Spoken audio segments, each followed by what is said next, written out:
Good evening, and welcome to another episode of the SosoBone Media Network and our community update. My guest this afternoon is our librarian, none other than the executive director of the first World Cricket Hall of Fame, Mr. Michael Chambers.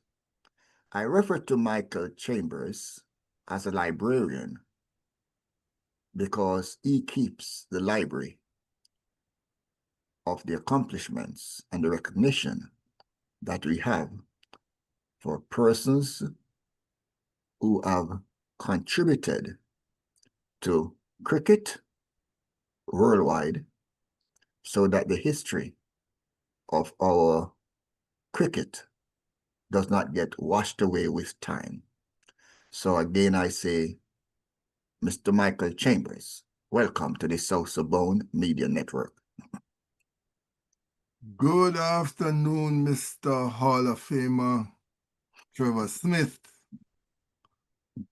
Thank you for having me on the program, and I hope I can educate the listeners as to what we at the Cricket Hall of Fame has been doing, what we have been doing since 1980. So we are ready and willing to field any questions that you might have about our Hall of Fame. Okay, now, let me say this, that traditionally we say, we don't know where we are coming from, then it's hard for us to understand or to know where we are going. And I would like to have credit where credit is due. So my first question to you, Mr. Chambers, is what primary school did you go to? Well, I was born in I was born in Kingston at the hospital. And then my mother took me to a little place named Tollgate, Clarendon. Okay. In Tollgate, the primary school, my father was the headmaster. Okay. My mother was the deputy head. Mm-hmm. And he was also the preacher. So you understand the problems that I had. Father teacher, mother teacher, and preacher. So I came from a little district named Tollgate, Clarendon. I can well synchronize with that without going into any details. Now, high school, coming out of Jamaica, what high school did you attend? All right, that's another classic thing, I got a pass, they call it the scholarship thing. Yes. And I went to Glenmuir High School. Okay. But when I used to go to Glenmuir, my mother used to fix a nice lunch. Uh-huh. So all I was interested in when I was at Glenmuir was for lunchtime to come for me to eat the lunch. So the first 4 years at Glenmuir, a disaster. The subjects I was taking was Bible knowledge, network, cookery.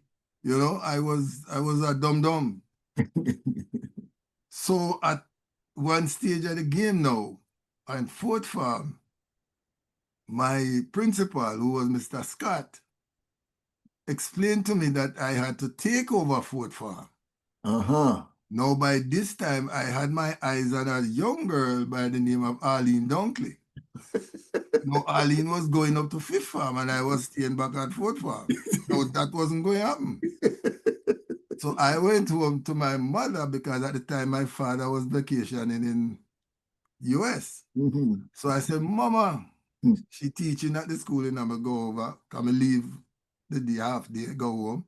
Mm-hmm. So I said, Mama, you remember the machine daddy did promise me if I don't do good? I said, well, the time has come. I need the machine to go cut cake. She start ball. She had a teacher named Miss Leng. She said, Miss Leng, come listen to this. And she called out this teacher named Miss Leng. So the two of them start coaxing. Said, no, we're not going back to school.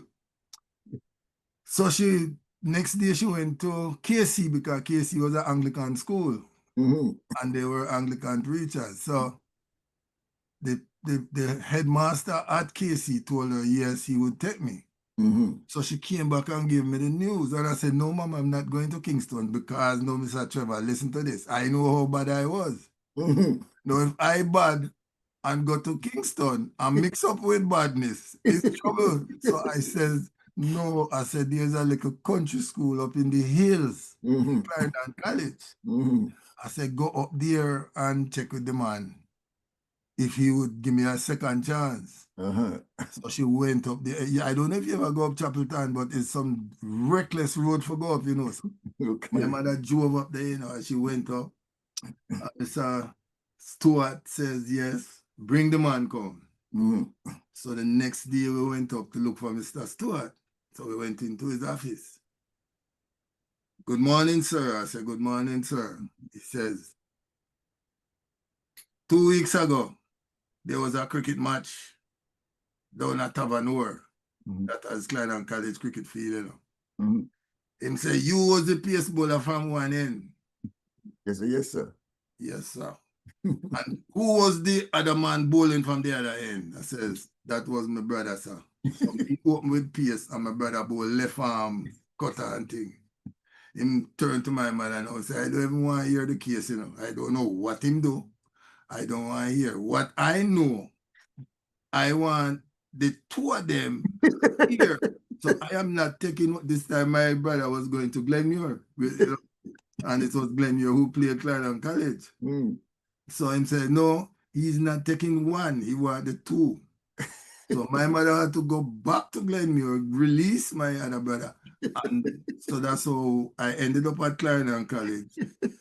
And I did 4 years at Clarendon College. So I did 4 what-lit years at Glenmuir and 4 good years at Clarendon College, you know. And so I like to tell people, I don't know who was working, but I always believe that there's a God in my story. Okay. You know, so that's my high school, sir. So it's a long story, but, you know. Well, you know, I don't know if you have ever recounted that story before in such detail, but you just did. Yes, the first time. And now I could say that the world is prepared to listen to your story. The story that ended after high school, when at that point you are responsible for yourself. Having left high school, mama does not intercede on your behalf anymore. So, you know, grow up time. And I would like to say that having passed through that transition phase, I'm sure you spent some time in Jamaica. So you might want to reflect on that before you get to the meat of the matter, you know. You might want to reflect on the time you spent in Jamaica after your high school days, because I think it has a bearing on how you evolved as you came to the United States.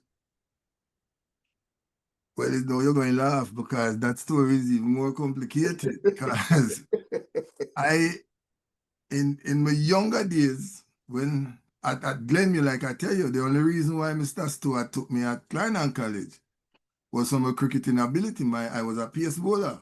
Okay. So I did over fourth form, but this time now I took history, geography, chemistry, physics, maths. Never did those at Glenmuir, but came to Clarendon College and did that. But while I was doing that at Clarendon College, I was, like I tell you, I was a gang leader. So I took over the day school students. You know, you have houses. My house was Harvey House, the day students. So bad man, you know, going and we never business who was running the thing before, you know. Me come, Chambers come. So, like I said, I was a good cricketer. I did track and I played little soccer.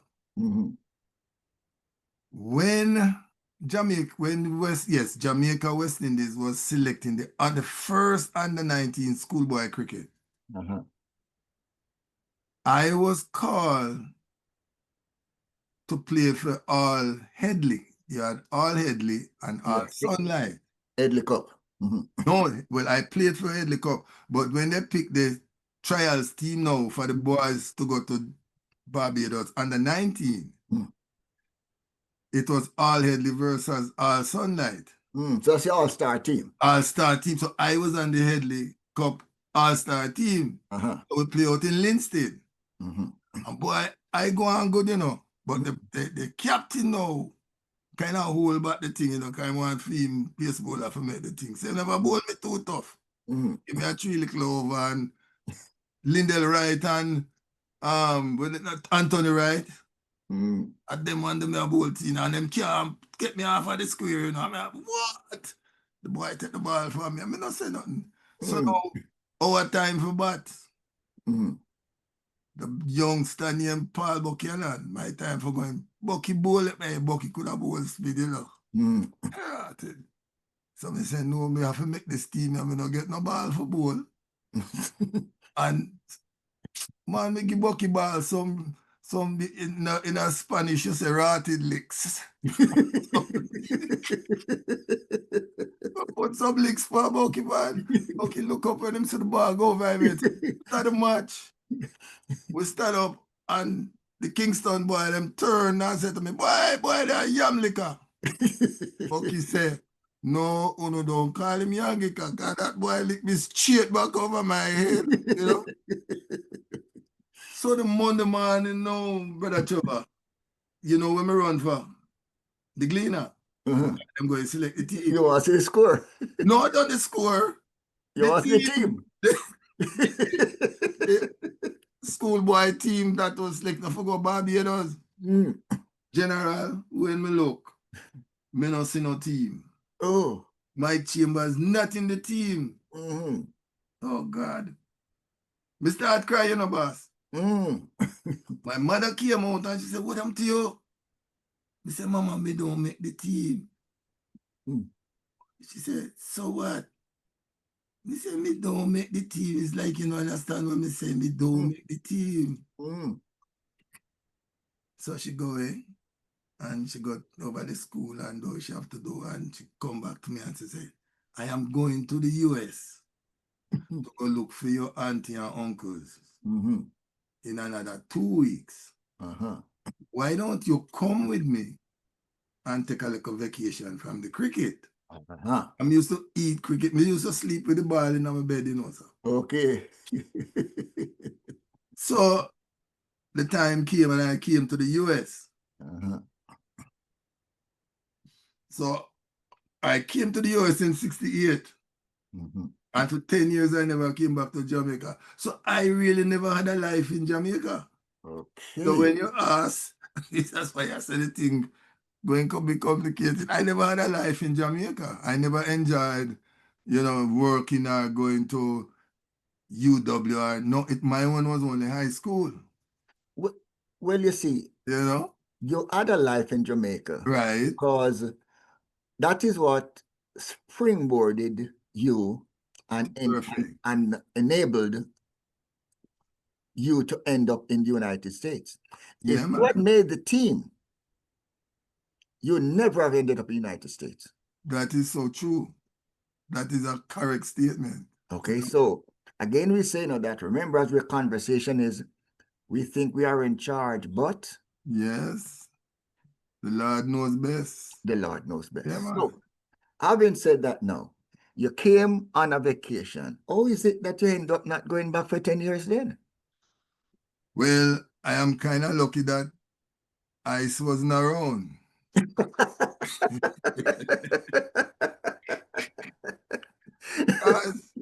What happened when I came to, I was in New York. Then I came to Hartford now in Connecticut to look for my uncle. My mother brought me down with some other friends. You know, we came down and we were spending the weekend.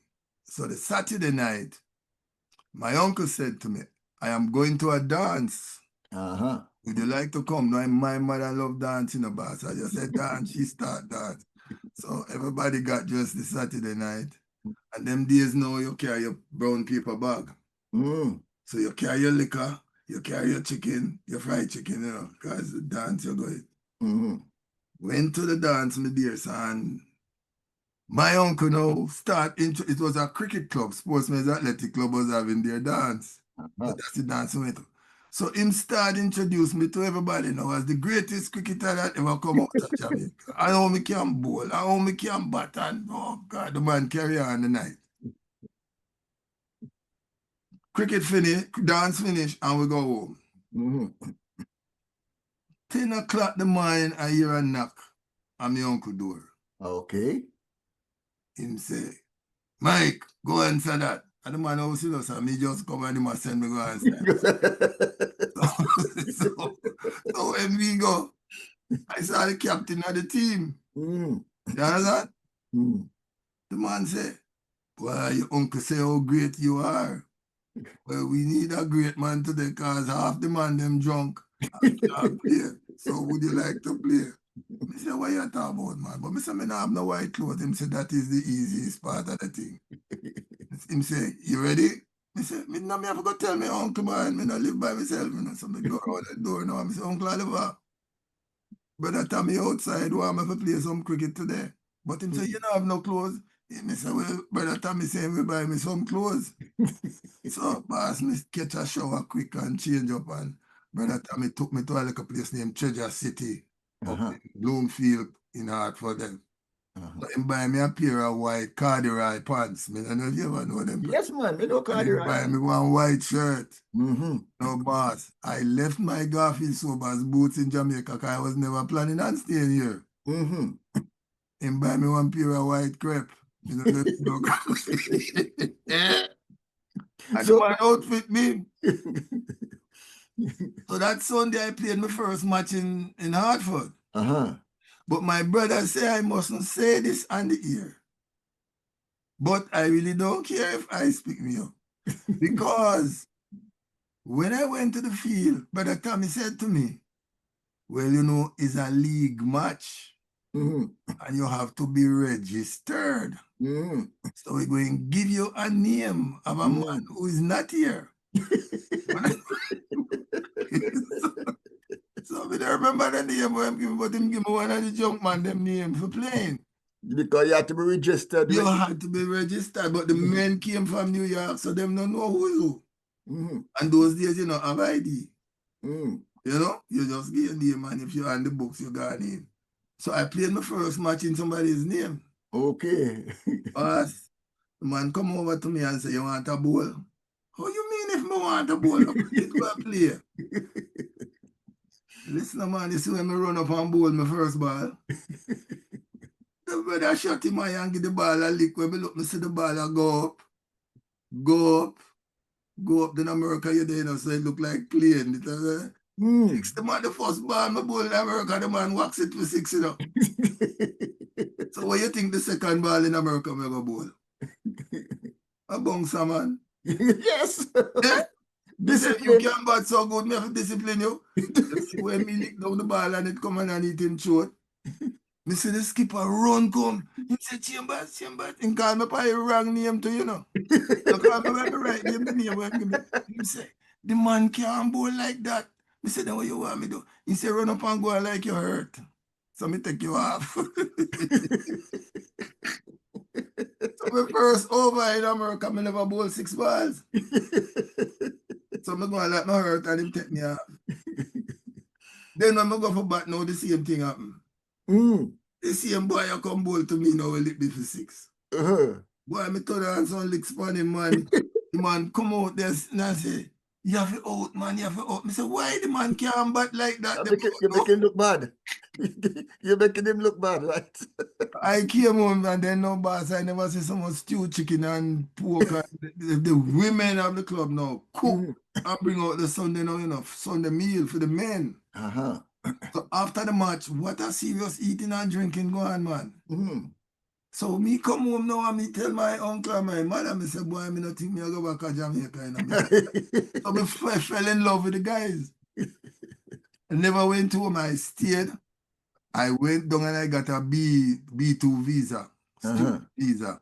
And I did 6 years of college before I decided to go take a vacation back home. By that time, I was so seasoned up here that Jamaica could not trap me. You know, I did associate's degree, my bachelor's degree. And then right when I was about to do my master, I said, all right, I'm going to go home, go check out some things. So I went down to Jamaica Electric. Them used to the electric company. And I said to them, I have a suggestion. Up till this day, they haven't put it in place. Where you can harness the water up on top of a mountain. Make the water flow down through the turbines, generate electricity. And power it. And power it. This day, they haven't tried it, you know? The man said, boy, go and back and work out with your thoughts because them I came back and I said, but these guys not ready for my education. So I ended up here, man, marrying and ran the club, and I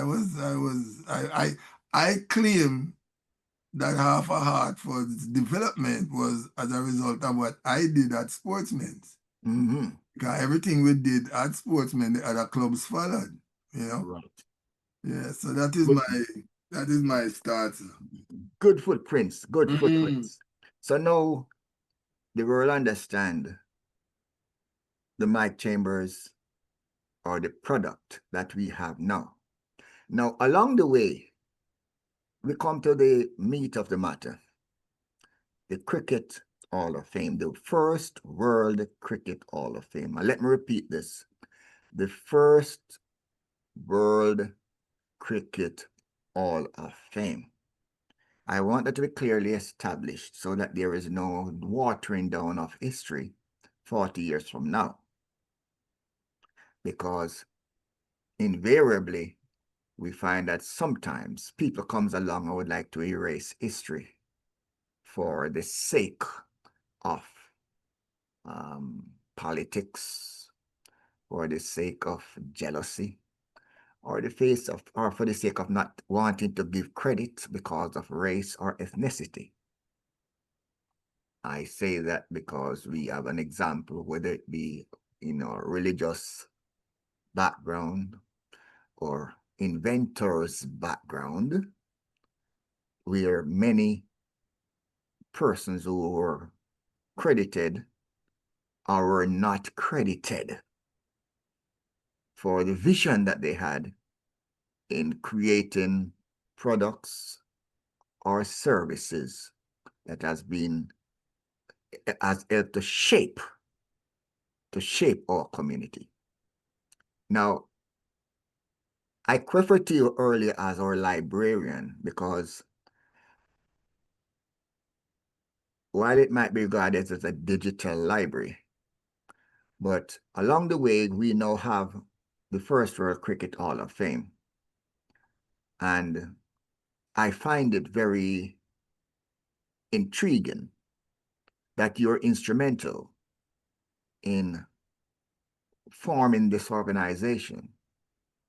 I say this because I think the first adult cricket match that was played in 1598. And we are speaking about a first World Cricket Hall of Fame that was formed 40 years ago. So it takes, I would say, a level of insightfulness for you to determine after 400 years that this was something that was needed within the confines of the industry. Now, tell us how you arrive and the process that evolved from this thought.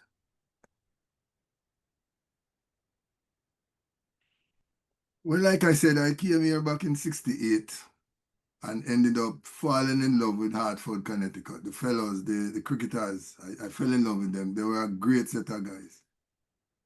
I myself was an outstanding all-rounder, pace bowler, batsman, fielder, slip, anywhere you put me, okay. So the team itself was very good because we had some people like George Carter from Boys Town, Edgar Samuels from Money Musk.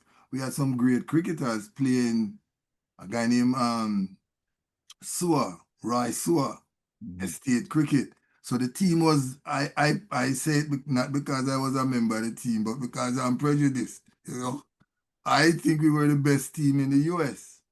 There's a guy in New York by the name of Roy Reid who used to go to Jamaica, bring up teams from Jamaica to play against us, try to beat us. It never happened.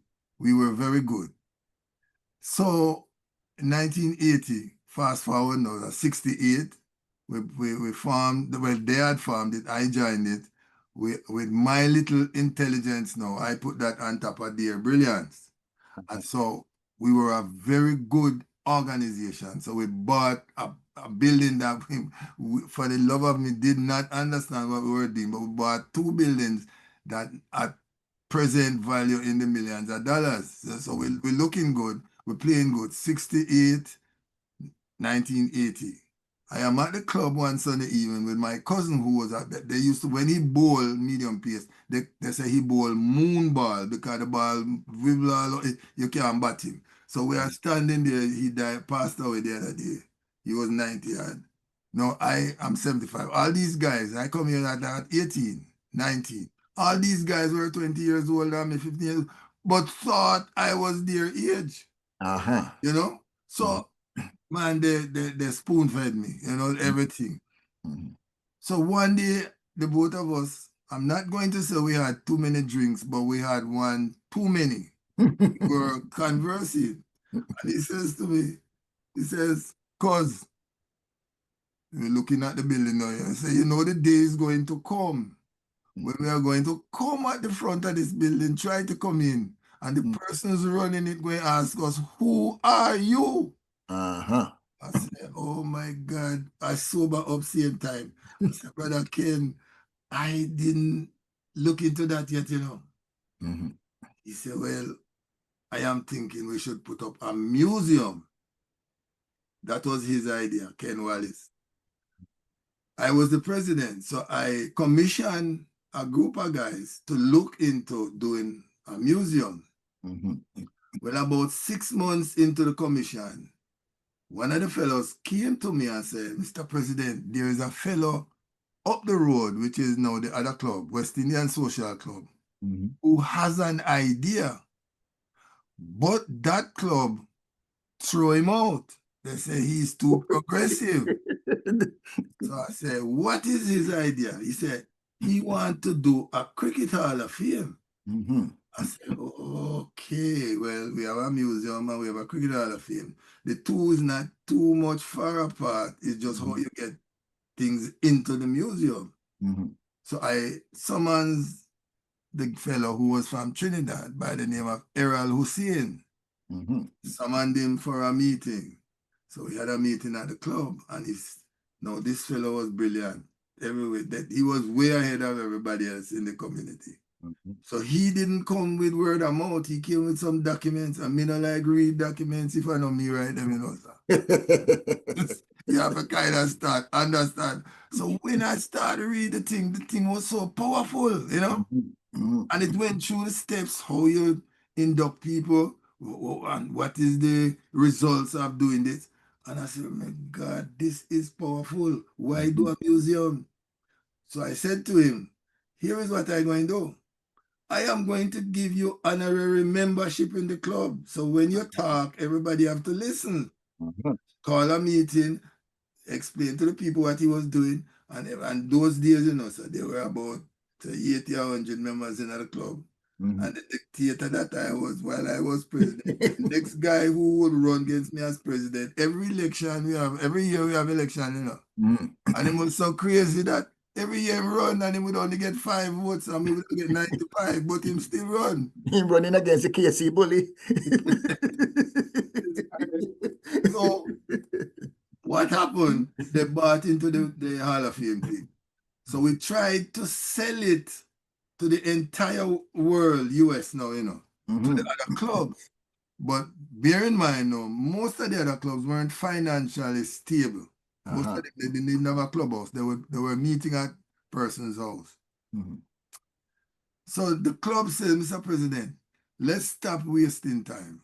Mr. Pattison was the guy who said that. Let's just do it on our own and invite them to come in as you know, stakeholders. So we started in 1980 putting it together. In 1981, we had our first induction ceremony. And James Gabriel from New York, I don't know if you ever hear of him, the great Jimmy Gabriel, 101 when he died. We had John Law, Lloyd Walford from Boston, Alfred Valentine was one of the internationals, Lance Gibbs was the other internationals, and West Hall, but West took sick the weekend, so he couldn't come. But all these guys showed up, and we did the program at the Holiday Inn downtown Hartford. Now the Holiday Inn had a capacity of 300, and we had about 350 people inside here. Naturally. Now the fire marshal, I think that devil did it. He wanted to organize the thing because he didn't like how things were too crowded. So I think he pulled the fire alarm.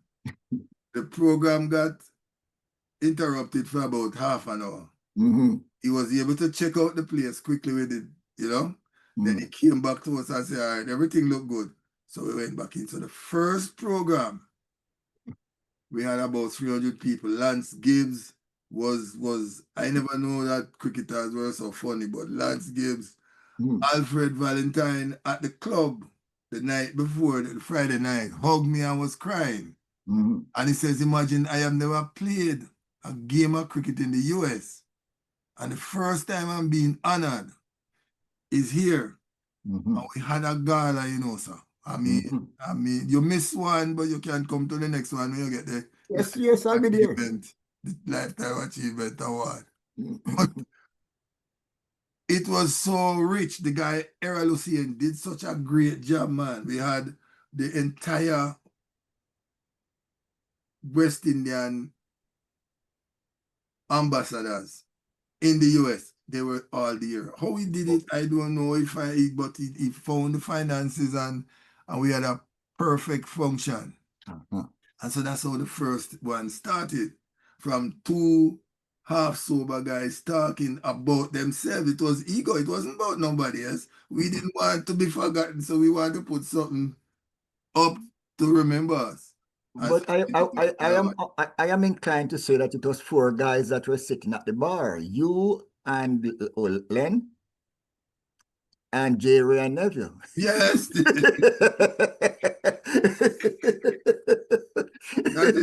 That is correct. You know, that's correct. Yeah, my brother Ken Wallace, he was inducted. So he passed away last year, 90-something, yes. Okay, well, I'm happy to know that he is now, I would say, immortalized in this conversation. Yes. Because that is where the library works. Yes, yes. Because that is what, as a librarian, you ensure that the library is stocked and it is maintained for the sake of our community. So, who are some of the luminaries that have been inducted over the last 40 years? You know, I sat down yesterday because we had a funeral Saturday gone for Hall of Famer Patsy Lindo. She's from Barbados. She was inducted. She and her husband. She passed away last Saturday. She wasn't sick or nothing, man. Just had an asthma attack and went. Patsy Lindo. So as I was reflecting on her funeral, a number of names came to me. Let me start with, because I saw him commentating last night on the India-West Indies match in India. Sunil Gavaskar. Sunil Gavaskar, and I'm going to say this loud, was a nobody, even though he was a great cricketer in India. He was a nobody. He was commentating. So when we decided to induct him and he came to the US, we took him down to ESPN headquarters, which is in US. and he met the president of ESPN. The president decided that because he knows what a Hall of Fame is. He's an American. He said, if this guy can be inducted into a Hall of Fame, he can't be just an ordinary announcer. And he made him in charge of ESPN Asia. That's how Sadil Gavaskar got to that position. All right, let me take, I'm just the guys who, luminaries, you know, we're talking about. So Sir Garfield Sobers was a nobody. Tourist board used to carry him around as the mouthpiece. They came to the Sportsman's Tourist Board, Barbados Tourist Board, and they had a thing. Brother Garfield having him drink as him like him like a thing, you know? And I said to the tourist board, the manager, I said, I wonder if you guys know how great this man is. I said, this thing coming like when the woman they take the ointment and anoint Jesus. 1 year worth of salary for buy that ointment. And she anoint Jesus. And my brother Judah said, no, that thing should have did sell and give to the poor. He want a piece of the money, you know. And Jesus said, no, man, she's doing this to record my death when it happens. And I said, them days I was doing a like a religion thing. You know. I said, no, man, you guys have to do something better than that. And when he went back to Barbados, he was promoted, right? Hall of Fame. Sir Viv Richards. When I picked up Sir Viv Richards at the airport, and I have Alatunji, another fellow, and Mr. Patrick Hamilton, they were in the car with Sir Viv's daughter. And we're coming back to Hartford for the induction. And he was there running up a mouth, boy, West Indies, they wouldn't even give me a job. And I said, Sir Viv, what job would you want at Cricket West Indies? I would like to be one of the manager. I said, Sir Viv, you can't coach nobody. Sir Viv said, stop the car. I'm coming out. Alatunji said to him, Sir Viv, if Mr. Chambers stop the car and you come out, what are you going to do? So he said, all right. So what do you think I should do? Mr. Sir Viv, you used to watch me bat. That's why you can bat, so. He's not teasing now, you know. Because the same way he used to hit the ball, me used to hit the ball hard and Sir Viv. Laugh. He said, what job me should get? I said, you should be the ambassador of West Indies cricket. He said, what do you mean by that? Whenever there is a game overseas, you are the front runner and you go over and you organize everything. I said, the boys should not be coming to England eating English food. You should have a cook set up, go and cook for them. And if it's women business too, and them need a little party, you arrange him, laugh, him say, I never hear it that way. But what we did now, after the induction, better than that, poor Sir Viv, when he was in Antigua, made a statement about I think his bird was the prime minister. So the night before the induction ceremony, FBI agents put a note under Sir Viv's door and from Bird and tell him, don't come back to Antigua until you apologize for what you said. Brother Trevor, for 5 days after the function, here is Sir Viv still in the hotel, can't go home. And so finally, Alatunji said to him, apologize, man. So he said, all right. So he apologized and he went home. And what we did now, we start advertising Sir Viv. Huh. Little after that, Sir Viv got the job as manager of the West Indies cricket team. Okay. And I'm going to say it's all because of us advocating for him. Okay. All right. Let me keep going. Yes. When Brother Cameron, Dave Cameron, was chairperson, Brother Cameron came to a induction ceremony in Hartford. Dujan was being inducted. So he came. After the function, 1:30, we went up to a room, Charlie Simpson. You know, all these names now, we're putting them out there so people know them. Simo. Charlie had a meeting in his room. And a bunch of the guys were there. We were there till 6 o'clock in the morning, from 1 o'clock talking. I was conversing with Brother Cameron. As I listened to him, I realized the team had talent, but something was wrong. So when I came home in the morning, jump in front of my computer now and start do something and talking to myself, my daughter came in the room and heard me.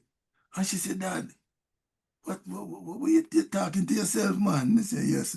She said, what happened? I said, I was at the cricket thing with the president of the league, and he said they can't win anything. And she said, what happened? Them have talent? And I said, yes.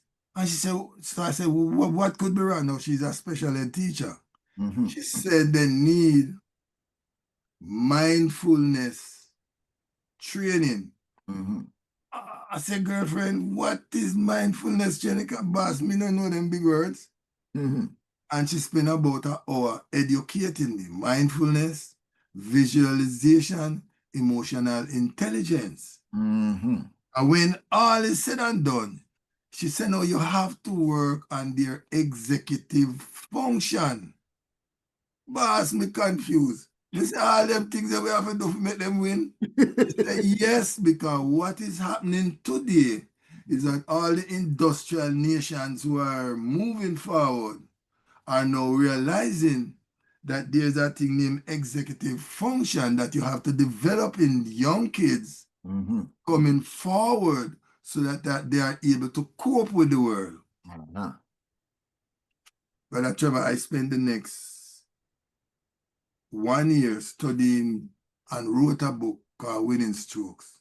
I gave it to Brother Cameron. He said he gave it to Brother Jimmy Adams. But I didn't see anything going on. So I gave Brother Skerrett the book when Brother Skerrett came in. Still nothing happening. So when Brother Shallow decided to run for politics, he reached out to me and said, I hear you talking about that thing named mindfulness. Educate me. This is Shallow now, you know, before he was president. I spent about, I'm going to say, a good 2-3 months, because I gave him all the books, and he would call me from St. Vincent, and we would talk about mind power. But I explained to him, you cannot keep it for yourself. You have to educate the people around you. Now, it's obvious that Brother Shallow has educated himself, because if you notice, he has taken over Cricket West Indies, but nobody knows why he is so powerful. It's the mind power experience that he's using on everybody, but not sharing it. You see why I can't talk so freely, you know? Because when you cut this, or you cut out this piece and said, go give him. That I said this about him. We used to talk. Well, you're doing him a very historical service by including him in details, because sometimes, you know, while we might recognize that he's not sharing it, but he's living it. Yes, that's the word. And living is sharing. That and this is, yeah, because you know what he said to me one time? He says, your friend Dave Cameron has no emotional intelligence. Here why he was able to make that statement, Brother Trevor. The deal between me and Brother Shallow was that when he became president, Mm-hmm. he would hire Cameron Mm-hmm. as a consultant, and him and Cameron spoke about it. Mm-hmm. And after he won, I called him up one day, and I said, Brother Shallow, what is going on? I don't hear anything about Brother Cameron. Mm. Cut out this piece too and send it. He said to me, Comrade, if you cannot talk to me about anything other than Cameron, don't call me again. I have never called him since that, Brother Trevor. Well, you know. I have never called him. Well, I still have to say he's a disciple of yours. I totally agree because you have all the books to you, I'm still reading them. Okay. So you cannot say, therefore, that it never went one rung up the ladder. I mean, I would like to say, for the sake of history, that the president of West Indies cricket was able to absorb and execute. Yes. Okay. And manifest. And manifest. Because that is what he's doing. What you notice, he want who to be running the cricket, and he picked them, and it's happening. Nobody cannot get rid of Sammy. Well, again, history will be the best judge. That's correct.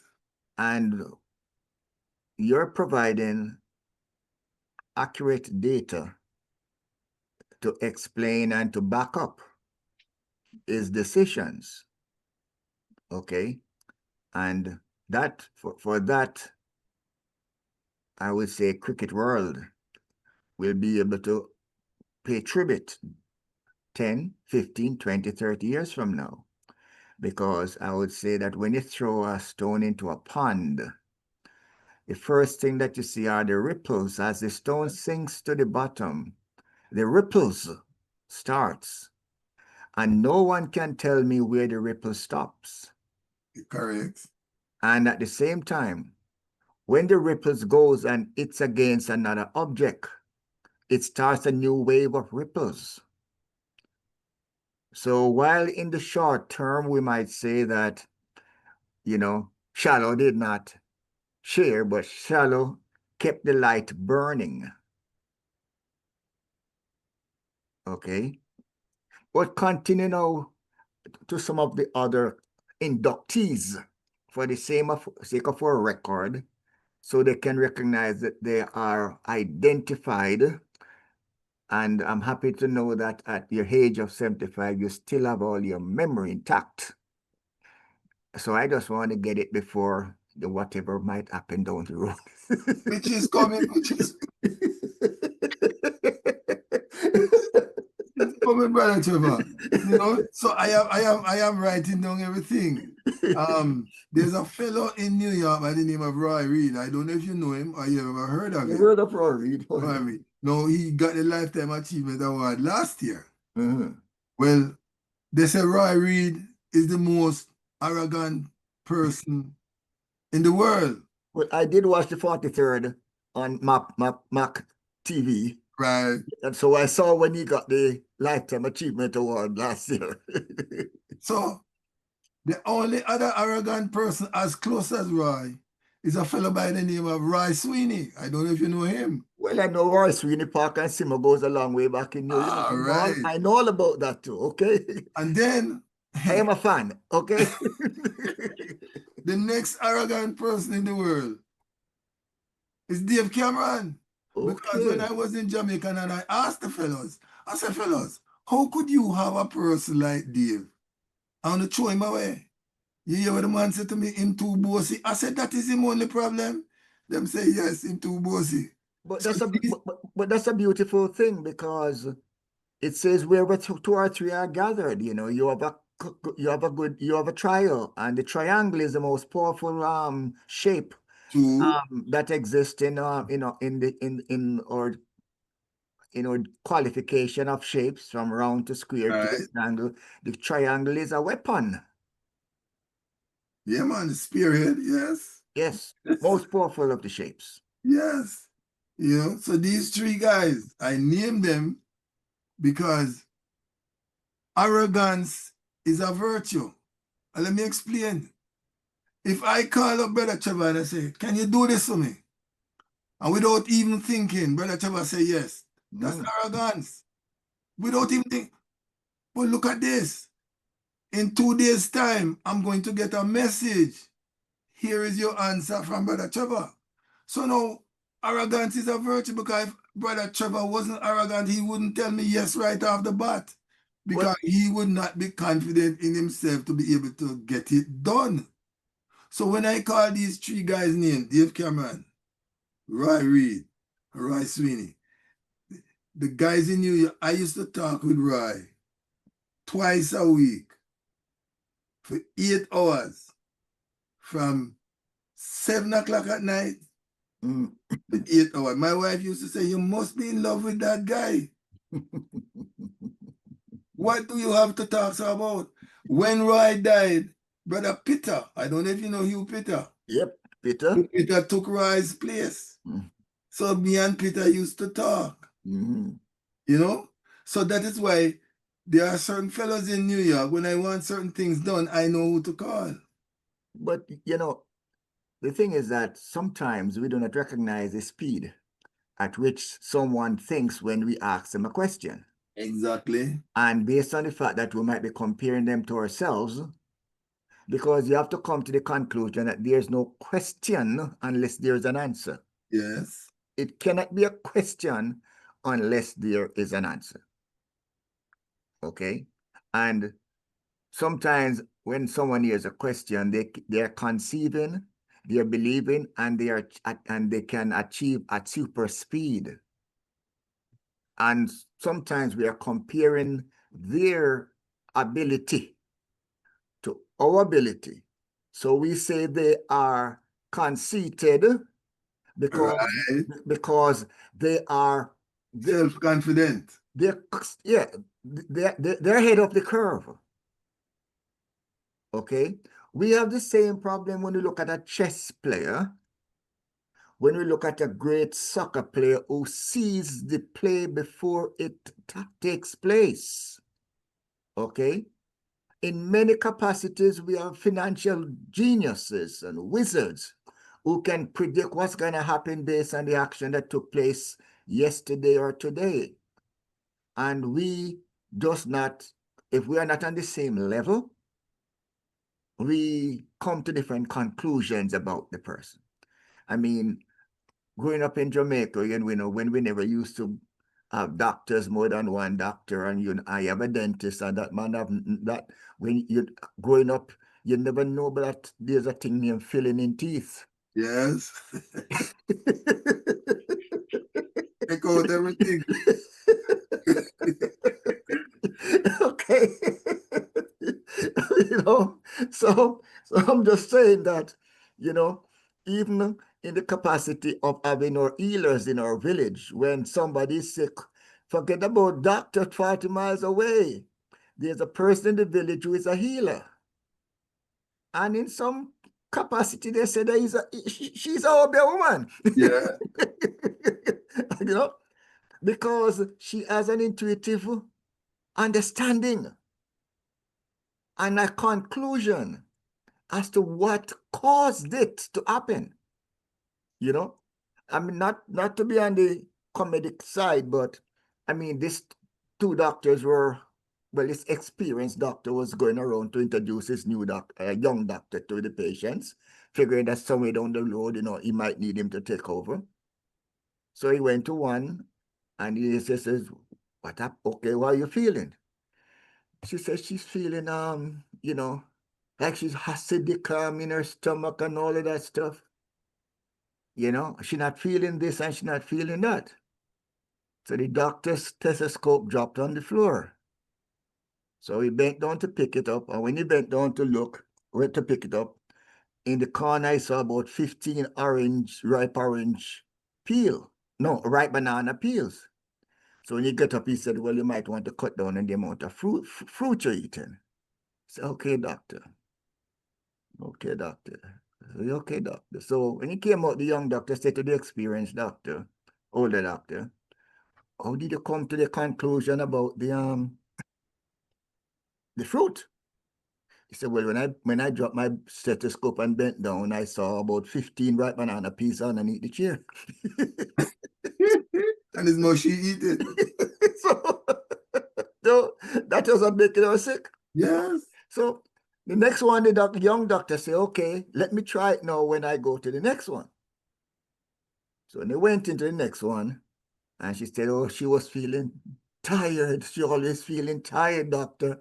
I'm always feeling tired.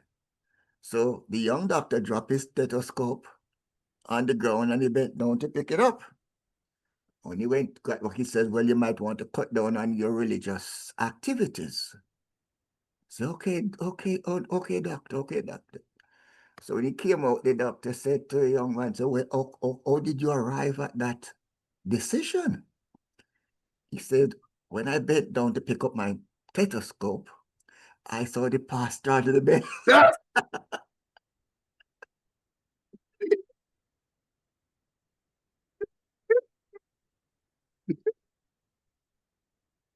Yes, yes. And he did it in the right, your religious activities. Yes. Him didn't give her away in front of the other guy. Yes. And pastor was safe. Yeah, man. That is what you call discernment.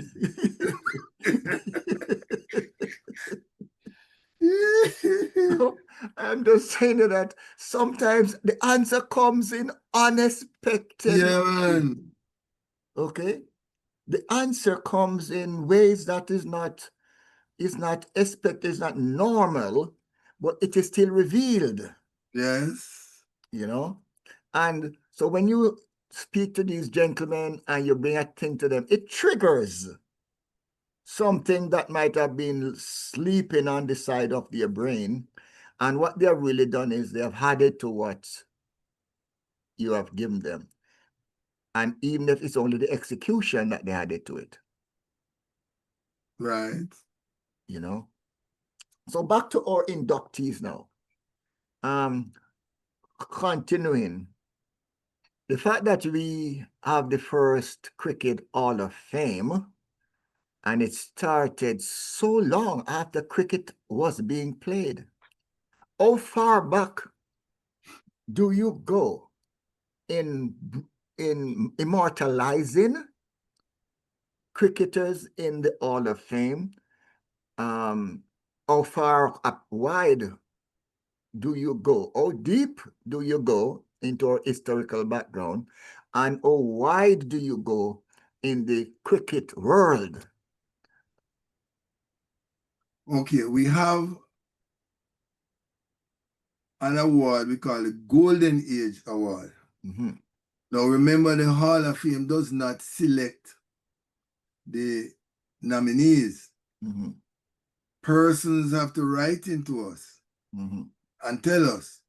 So every once in a while, they will send us a name of somebody. Mm-hmm.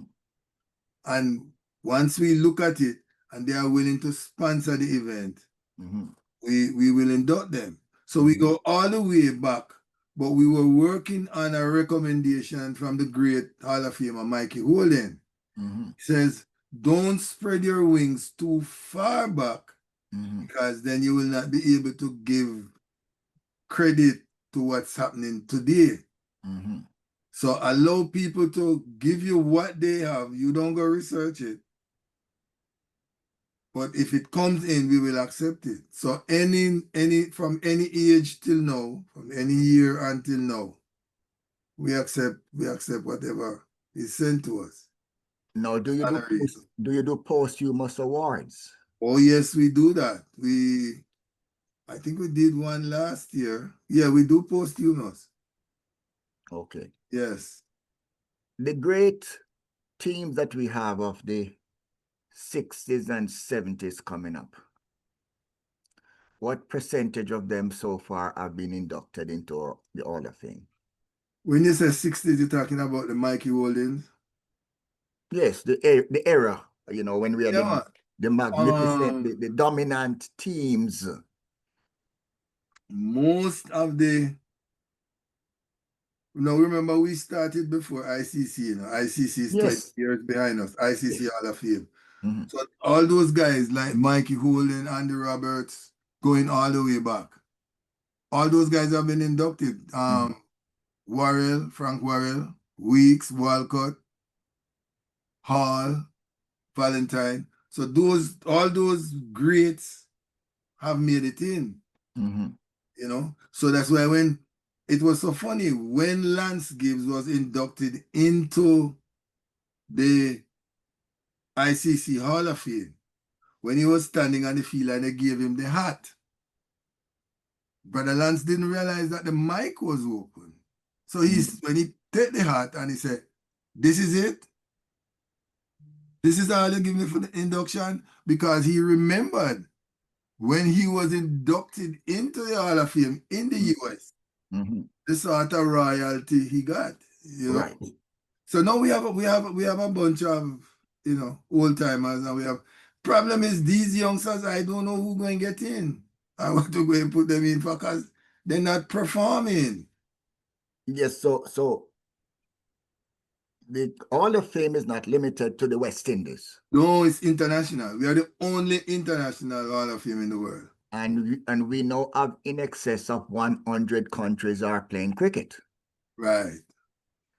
Now, do you have a contact or representative with these countries who are able to analyze, you know, the talents that they have and who might qualify, or who they could actually nominate, even if it operates on the principle of a Cooperstown or a baseball, basketball Hall of Fame, where people might have to have X amount of votes from the nominating committee when somebody is presented in order for them to pass.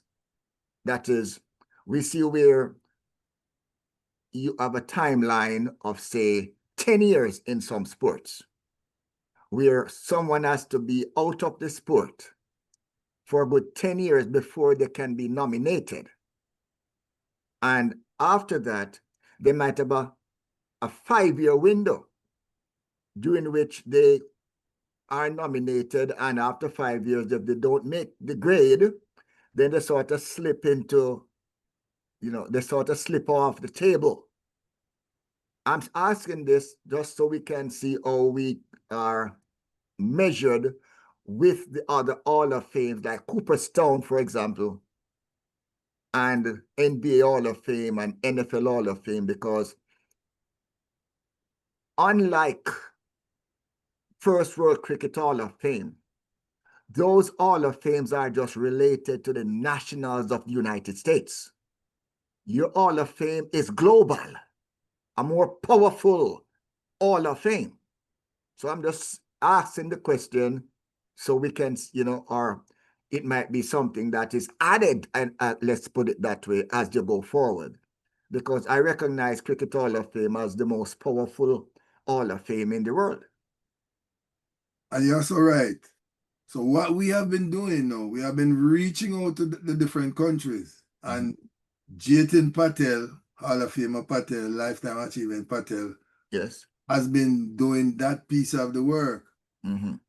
Problem is these countries really don't understand what a Hall of Fame is. So when you start trying to tell them, it takes a miracle for them to understand. And what we say to them is, don't try to figure out whether or not whoever you're sending in will get in. Send in the name with the qualifications. Let us make the final judgment. yes, Yes or no. So not too many, like I say, of those countries, because they are so far away, and because they have to spend the funds to bring the inductees to the function, they shy away from nominating anybody.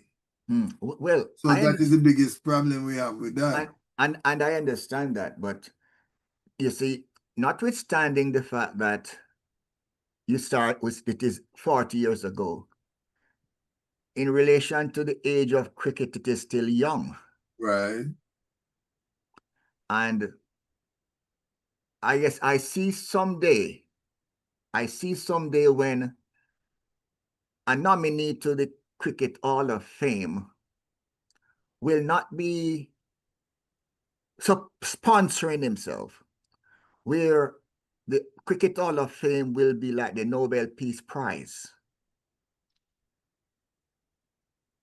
Where when someone is inducted, you might say you're going to establish a scholarship in that person's name so that they are immortalized.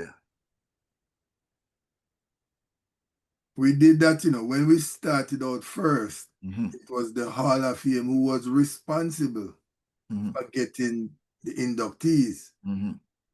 What happened was, you're in New York or you're in Georgia, but we're not moving too fast because we're only doing 2 persons a year. But you want somebody from Georgia in. So it was the Metropolitan Cricket League who met with us and who said to us, the umpires in New York, the Umpires Association in New York, said to us, why don't you allow persons to nominate and sponsor who they want to see in the Hall of Fame? Right. So that's what we do now. And they also came up with a powerful suggestion. It says, we will sell ads to cover the person in the induction program booklet. So that is why we went to that process. And it has been working ever since. So that's why we say, when we send, because Jatin send this to all the countries, all over the world, say, listen, we're looking for representatives, we're looking for nominees. But you cannot find a person. We even got we had a cricket team from the hall, went to Dubai. They fell in love with the Hall of Fame, and they actually sponsored somebody to be inducted last year from Dubai. So that's how we're saying the process is there for all the countries, but it is an expensive process in terms of they have to do the fundraising to get that person here to the program.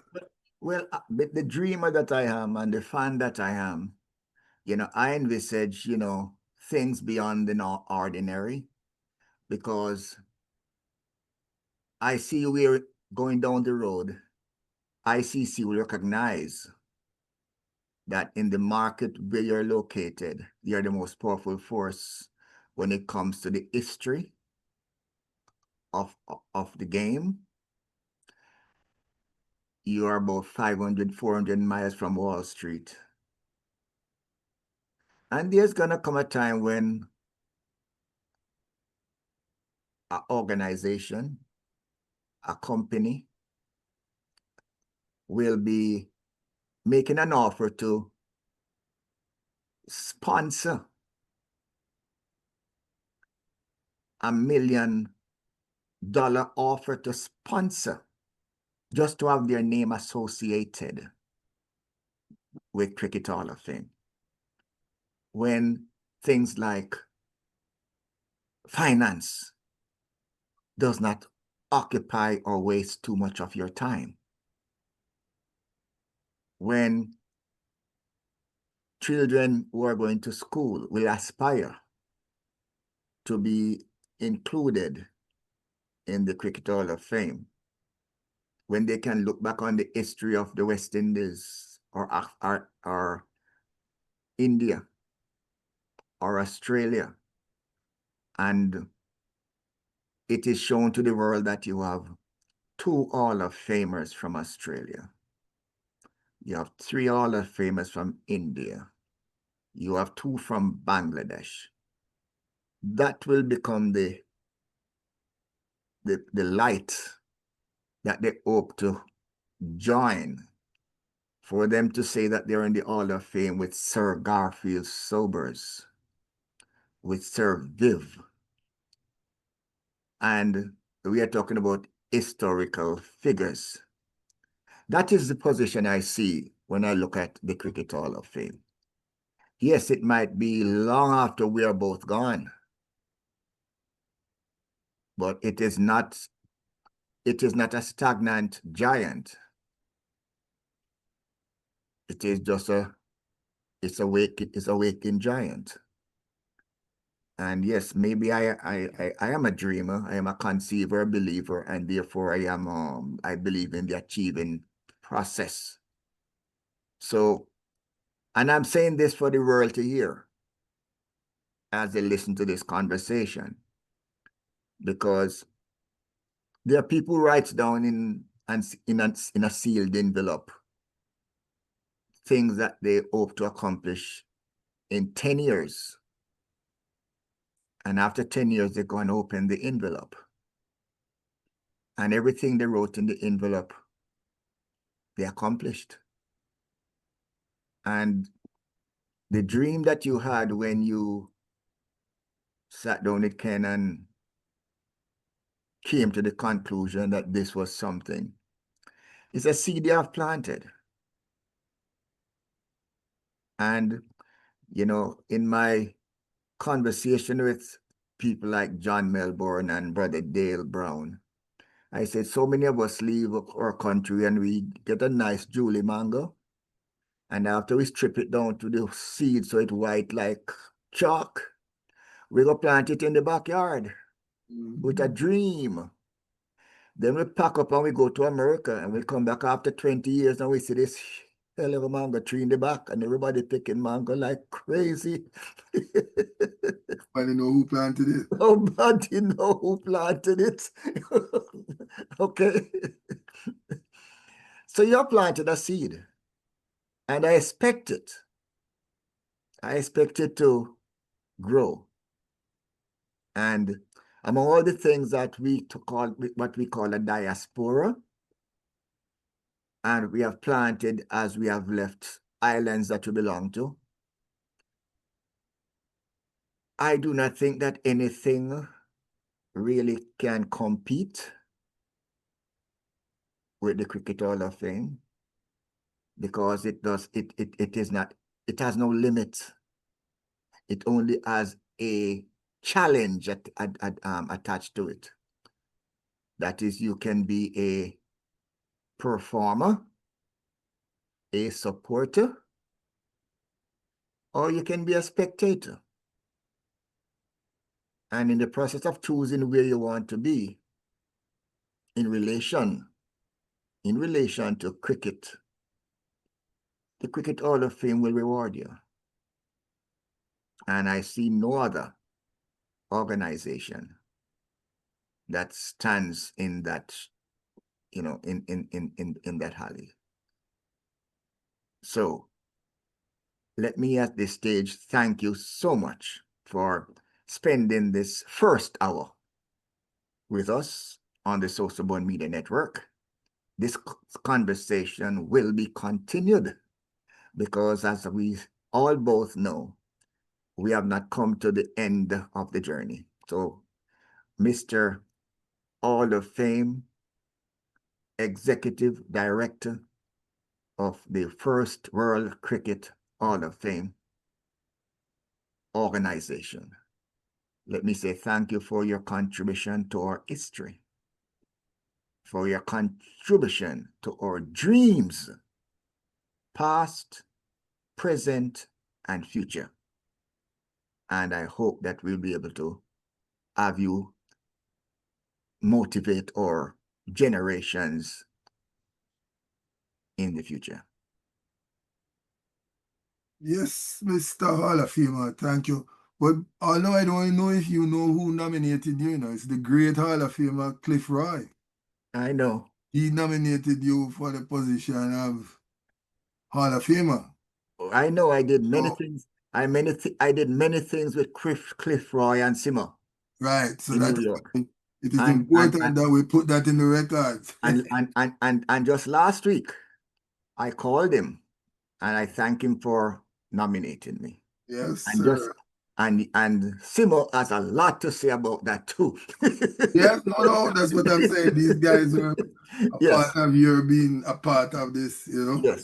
So thanks for having me on, and when we come back, maybe we can talk about mind power. Definitely, because That is the now the legacy of that is the heart. next contribution now Right, that you have made to the cricket platform. right. And again, it's not limited to country or region. That is our next in-depth interview that we'll be doing on the SosoBone Media Network. So for those who are watching this, stay tuned. He will be back. Thank you so much. Thank you.